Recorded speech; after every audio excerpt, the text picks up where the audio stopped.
السلام علیکم ورحمۃ اللہ وبرکاتہ۔ الحمد للہ رب العالمین، الصلاۃ والسلام علی اشرف الانبیاء والمرسلین ومن تبعهم بإحسان الی یوم الدین، اما بعد۔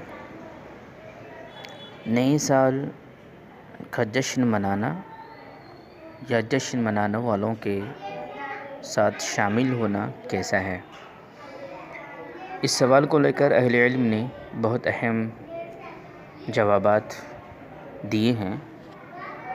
شرعاً اور عقلاً دونوں اعتبار سے اس کا جواز ہم کو نہیں ملتا۔ جشن منانا یا اس کی خوشی میں شامل ہونا شرعاً جائز نہیں۔ اس کی پہلی وجہ یہ ہے کہ یہ بدعت ہے۔ دین میں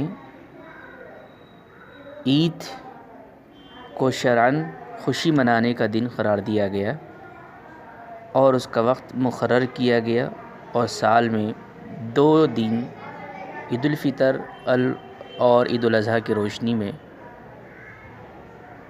خوشی منائی جاتی ہیں۔ اس طرح کسی اور دین کو خوشی کا دن بنانا، اس کو بدعت اہل علم نے قرار دیا ہے۔ دوسری بات شرعاً ہم کو یہ ملتی ہے کہ اللہ کے نبی صلی اللہ علیہ وسلم جب مکہ سے ہجرت کر مدینہ گئے تو آپ نے دیکھا کہ مدینہ میں 2 دن خوشی کے منائے جا رہے ہیں۔ آپ صلی اللہ علیہ وسلم نے ان 2 دنوں کے بدلے شرعاً 2 دن عطا کیے جو عید الفطر عید الاضحیٰ ہے، نہ کہ وہ 2 دنوں کو باقی رکھ کر اور 2 دن اضافہ کیے۔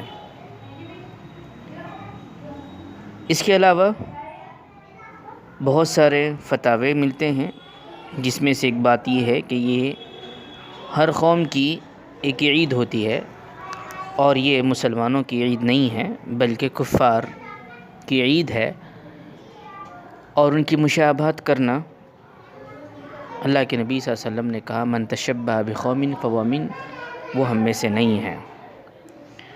اس کے علاوہ عقلی طور پر غور کریں تو یہ ہماری تاریخ نہیں ہے، یہ یہود و نصارہ کی تاریخ کی سال کی ابتدا ہے۔ ہماری تاریخ 1 محرم ہجری کے اعتبار سے ہوتی ہے، اور اس مناسبت سے کوئی عمل یا کوئی خوشی اس دن نہیں کی جاتی۔ اگر ایسا کوئی عمل ہوتا تو 1 محرم کو خوشی منائی جاتی، اور یہ خوشی کا دن اسلامی تعلیمات کے اندر شمار ہوتا۔ دوسری جو چیز قابل غور یہ ہے کہ انسان کی زندگی جو اللہ نے عطا کی وہ بہت مختصر ہے، اس میں سے اس کی زندگی کا 1 سال کم ہو رہا ہے، اور اللہ کا ارشاد اقترب للناس حسابهم وهم فی غفلۃ معرضون۔ لوگوں کے حساب و کتاب کا دن قریب آ گیا ہے، لیکن لوگ خواب غفلت میں ہیں، لہذا یہ زندگی میں اضافہ نہیں بلکہ زندگی سے 1 سال کم ہو رہا ہے۔ اس کا جائزہ لینا چاہیے اور اپنا محاسبہ کرنا چاہیے، اچھائی کی طرف بڑھنا چاہیے۔